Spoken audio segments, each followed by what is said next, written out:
Liquor మనకి ములకల చెరువు దగ్గర మొదలైన ఆ లిక్కర్ ప్రవాహం ఇబ్రహీంపట్నం దగ్గర తేలింది. దట్ కాస్ట్ అరౌండ్ 2850 crores అని చెప్పేసి ఎక్సైజ్ అఫీషియల్స్ చెప్తా వస్తున్నారు. దాంట్లో చాలా ట్విస్టులు తీసుకుంటూ వచ్చింది.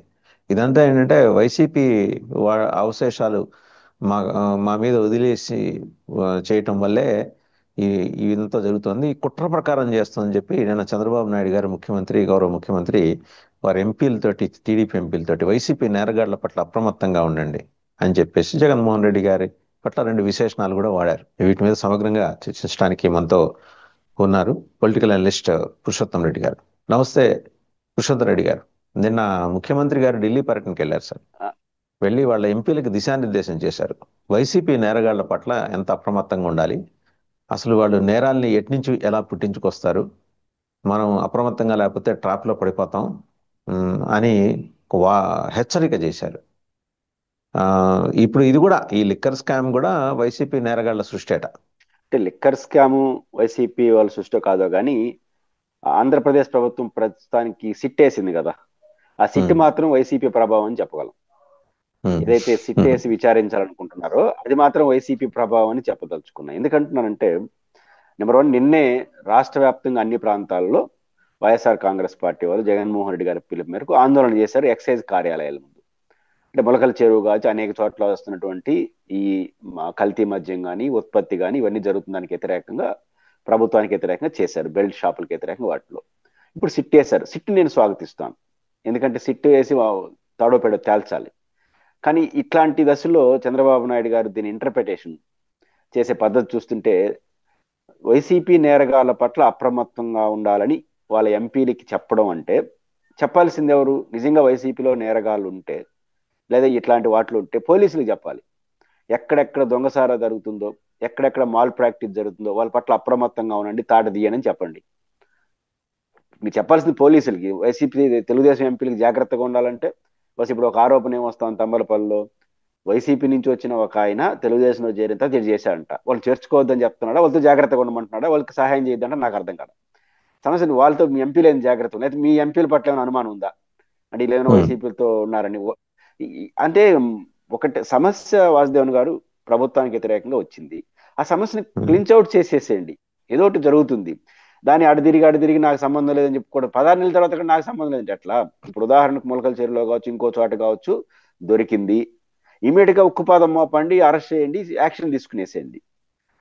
16 నెలల తర్వాత కూడా ఇంకా వైసీపీ వాళ్ళు ఉన్నారు, ఇంకా సంతోషం, ఇంకా పోలీసులు చాలా మంది వైసీపీ వాళ్ళు ఉన్నారు కాబట్టి ఇవన్నీ జరుగుతున్నాయని చెప్పాల. కాబట్టి ఉమ్, ఇది ప్రభుత్వానికి అంత మంచిది కాదు. అంటే నేను మీ వైఫల్యం 16 నెలల తర్వాత ఇప్పుడు ఇంకోటి మూలాలు వదిలిపోయారంటే అప్పుడు ఇవన్నీ వైసీపీ వాళ్ళు ప్రారంభించినటువంటి సంస్థలు అనకూడదు లేదని, ఈ వ్యవహారం మొలకచర్యలు కావచ్చు, ఇంకోటి కృష్ణా జిల్లాలో దొరికినటువంటి ఆ ఏర్పాటు ఏదో జరిగిందో మద్యం ఉత్పత్తి చేసే కేంద్రాలు, కల్తీ మద్యం ఉత్పత్తి చేసే కేంద్రాలు, అవి అప్పటి నుంచే ఉన్నాయి అని అంటున్నాడా? నాకు డౌట్. మొన్న నుంచి కూడా అదే అంటున్నారు. నా పాయింట్ ఏంటంటే 16 నెలలు కూడా వాళ్ళు కొనసాగించినారా? ఉమ్, ఇప్పుడు 16 నెలలు సరే, వైసీపీ పీరియడ్ లో కొనసాగిందా లేదా కాసేపు పక్కన పెడదాం. ఈ పీరియడ్ లో 16 నెలలు ఎందుకు కొనసాగింది? అంటే ఇక్కడ ఉన్నటువంటి ప్రభుత్వ వ్యవస్థ సపోర్ట్ చేస్తున్నాయా, లేకపోతే కొల్యూడ్ అయినారా? ఇవన్నీ పైపెచ్చు సస్పెండ్ చేసింది ఎవరిని? మీరు వైసీపీ వాళ్ళు ఏమో సస్పెండ్ చేయలేదు ఎవరిని, మనం సస్పెండ్ చేసినాం ఇద్దరిని. కాబట్టి ఆ, ఎక్కడ కుదరదు. మీరు మీకు యాజ్ జర్నలిస్ట్ గా తెలుసు, తప్పులు ఎప్పుడు కూడా అధికార పార్టీ సహకారం లేకుండా జరగదు. అంటే డైరెక్ట్ గా వాళ్ళన భాగస్వాములు కావాలి, చేసే వాళ్ళకి సహకరించాలి. ఈ రెండు లేకుండా ఇప్పుడు కూడా ఏ పార్టీ అధికారంలో ఉన్నా అది ఒక లాజిక్. ఇంత మాల్ ప్రాక్టీస్ జరుగుతా అంటే ప్రభుత్వ అండదండలు లేకుండా, లోకల్ పోలీసులు అండదండలు లేకుండా ఎట్ట జరుగుతుంది? కాబట్టి తప్పుని సరిదిద్దుకునే ప్రయత్నం చేయండి. సిట్ వేశారు, సంతోషం. సిట్ లో కూడా నాకు ఒక సంతోషకరం ఏంటంటే మల్లికా కార్గ్ గారు ఒక ఆఫీసర్, మిగతా మా తిరుపతి ఎస్పీగా కొన్ని రోజులు పనిచేశారు, వైసీపీ వాళ్ళు కూడా ఆమెను భరించలేకపోయారు. ఆ తర్వాత పల్నాడు ఎస్పీగా వేశారు. అక్కడ అంటే ఏ పార్టీ వాళ్ళు కూడా ఆమె పెద్ద ఓన్ చేసుకోదంటే మంచి పర్సన్ కదా, మంచి పర్సన్ వేశారు, సంతోషం. తాట తీయండి, దీని వెనకాల ఏముందో టర్మ్స్ ఆఫ్ కండిషన్ పెట్టండి. ఎందుకు ఒకవైపు మద్యం రాష్ట్రంలో అన్ని ప్రాంతాల్లో విచ్చలవిడిగా దొరుకుతా ఉంది, షాపులు కానీ, బార్లు కానీ, ఆ పర్మిట్ రూములు కానీ దొరుకుతాయి. ఇంకా ఇంత దొరుకుతా ఉన్నా కూడా మళ్ళీ కొత్తగా మద్యం ఉత్పత్తి చేయాల్సిన పరిస్థితి ఎందుకు వచ్చింది? దేని ద్వారా అది సరఫరా అవుతుంది? ఎందుకు బెల్ట్ షాపులు వస్తున్నాయి? వీటి వైపు టర్మ్స్ ఆఫ్ కండిషన్ పెట్టి తొందరగా తీసుకొని క్లోజ్ చేయండి. కానీ దేని దేని దాని దాని దానికి లింక్ చేసి ఏదో దీని వెనకాల ఉండాలని అప్రమత్తంగా అప్రమత్తంగా ఎవరు ఉండాలి, ఎవరికి చెప్తున్నారు అనేది ముఖ్యమంత్రి గారు ఆలోచించాలి. కాబట్టి చెప్పాల్సింది పోలీసులకి, కలెక్టర్లకి అప్రమత్తంగా ఉండండి, తాట తీయమని చెప్పండి. వైసీపీ నేరగాళ్ళు కాదు, ఏ నేరగాడైనా చేయండి. వైసీపీ నేరగాళ్ళని మీరు ఎట్లా చెప్తారు? సస్పెండ్ చేసింది మీ ఉమ్, పార్టీ వాళ్ళు పెట్టుకొని వైసీపీ వాళ్ళు నేరగాళ్ళంటే ఎవడన్నా అర్థం చేసుకుంటాడా? కానీ ప్రభుత్వం ఇక్కడ ఇరుక్కునింది వాసుదేవన్ గారు. రెండు రకాలు, వీటి ములకల చెరువుల్లో సమస్య ఒకటైతే వాళ్ళు మద్యం కేసు సీరియస్ గా నడుపుతున్నారు. ఇప్పుడు ఉమ్, జగన్మోహన్ రెడ్డి గారిని ఈ రోజు అరెస్ట్ చేసేస్తారు, రేపు అరెస్ట్ చేస్తారు, నడుపుతున్నారు ఆ మద్యం కేసు. ఆ మద్యం కేసు మసకబారుతా ఉంది. ఎప్పుడైతే ములకల ఉమ్, చెరువు బయటకు వచ్చిందో ఇది ముందుకు వచ్చేస్తా ఉంది. ఎప్పుడు కూడా ఉమ్, నేను మీ మీద అవినీతి ఆరోపణలు నేను చేస్తాను అనుకో, నేను దొరికిపోతే ఇంక నేను మీ మీద ఏం చేస్తాను? నాది కడుక్కోవడం ఉమ్, సరిపోతా ఉంది. కాబట్టి ఇక్కడ ఉమ్, వైసీపీ మీద ఏదో వేయాలని పోయి ట్రై చేసి వీలేసుకున్నారు. కాబట్టి ఇప్పుడు దాని గురించి మాట్లాడితే దీని సంగతి తేల్చని అంటారు ఎవరైనా. అందువల్ల వైసీపీ ఉమ్. ఇక్కడ అప్పర్ హ్యాండ్ తీసుకుంది. ఏదో చేయబోయి ఆల్రెడీ ఏదో చేసుకున్నారు, మిథున్ అట్లా రెడ్డి గారు అయిపోయింది. మిథున్ రెడ్డి గారు కేంద్ర హోంమంత్రి అమిత్ షా గారికి లెటర్ కూడా రాశారు. సిబిఐ ఇంటర్వెన్షన్ అడిగారు. Narcotic drugs control department intervention కూడా వారు కోరారండి. ఎందుకంటే వారికి ఆ నిష్పాక్షిక నైతిక విచారణ జరగాలంటే ఇప్పుడు స్టేట్ లో సీట్లు బాగా బోల్డన్ని సీట్లు చూసాం. ఏమైతుందండి?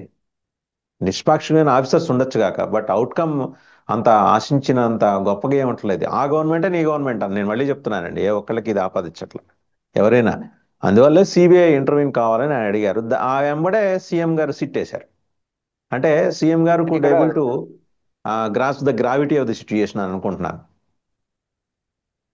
మిథున్ రెడ్డి గారు దీన్ని వ్యక్తిగతంగా ఛాలెంజ్ గా తీసుకుంటాడు. దానికి రెండు కారణాలు. ఉమ్, ఒకటి, ఆయన మొదటి నుంచి చెప్తా ఉండేది నా మీద నిష్కారణంగా కేసు పెట్టి అరెస్ట్ చేశారు, నేను దీంట్లో నిర్దోషిగా వస్తాను అని అరెస్ట్ కాకముందు నుంచి అరెస్ట్ అయిన తర్వాత ఒకే మాట మీద మాట్లాడుతున్నాడు. అదే వైఖరి వ్యక్తం చేస్తున్నాడు. రెండు, ప్రాథమికంగా ఆయన లోక్సభ పరిధిలోనే ఘటన ఇది.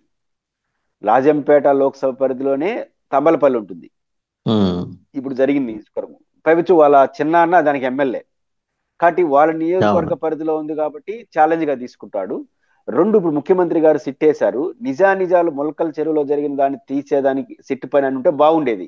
వైసీపీ నేరగాల సంగతి తేల్చడానికి ఇక్కడ సిట్టేసి ఆడబోయి మాట్లాడినారు. అప్పుడు ఏమవుతుంది అంటే, ఇప్పుడు ఈ విచారణ ఎట్టబోతుంది? ఇప్పుడు బాస్ అనే వ్యక్తి ముందే జడ్జిమెంట్ ఇచ్చేస్తే ఏమవుతుంది? ఇంకా ఆ విచారణ ఎట జరుగుతుందో అనుమానం వచ్చేస్తుందా? మీకు శ్రీవారి అవును. లడ్డు కేసులో సిబిఐకి ఎందుకు పోయింది? ఒక పక్క లడ్డు కేసులో సిట్టు వేస్తా ఇది జగన్ కారణం అని మీరే చెప్పినారు. ఇంకా ఆ విచారణ ఏం జరుగుతుందో ఊహించుకోవచ్చు. అంతే కదా. మీకు ఉమ్, గుర్తుంటే అవినాష్ రెడ్డి కేసు అవును. చూసారా? అవినాష్ రెడ్డి కేసు ఎందుకు హైకోర్టు జోక్యం చేసుకుందంటే విచారణ ఆదేశించేశారు, మరుక్షణం దీన్ని జగనే చేయించాడని చెప్పేసినారు. ఇంకా విచారణ ఎక్కడ జరుగుతుందో అని వాళ్ళు కోర్టుకు వెళ్ళారు, కోర్టు ఇంటర్వ్యూర్ అయింది, సిబిఐకి ఇమ్మనింది. ఇది కూడా అట్లే జరుగుతుంది. ఇప్పుడు మిథున్ రెడ్డి గారు కానీ పర్సనల్ గా తీసుకొని దీన్ని వెళ్ళాడు అనుకోండి, ఇప్పుడు ముఖ్యమంత్రి గారిని వైసీపీ నేరగాలని వేస్తున్నాడు, మా పైన వేస్తున్నాడు, ఇంకా సిట్ ఏం చేస్తుందో మాకు తెలుసు కాబట్టి సిబిఐ అంటే మళ్ళీ మొదటికి వస్తుంది.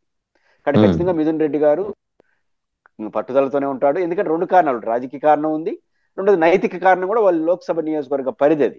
కాబట్టి పరిధి. అవును. ఖచ్చితంగా ఉమ్. ప్రభుత్వం ఇలాంటి విషయాలు అనవసరమైన వ్యాఖ్యలు చేస్తే ప్రభుత్వానికి నష్టం.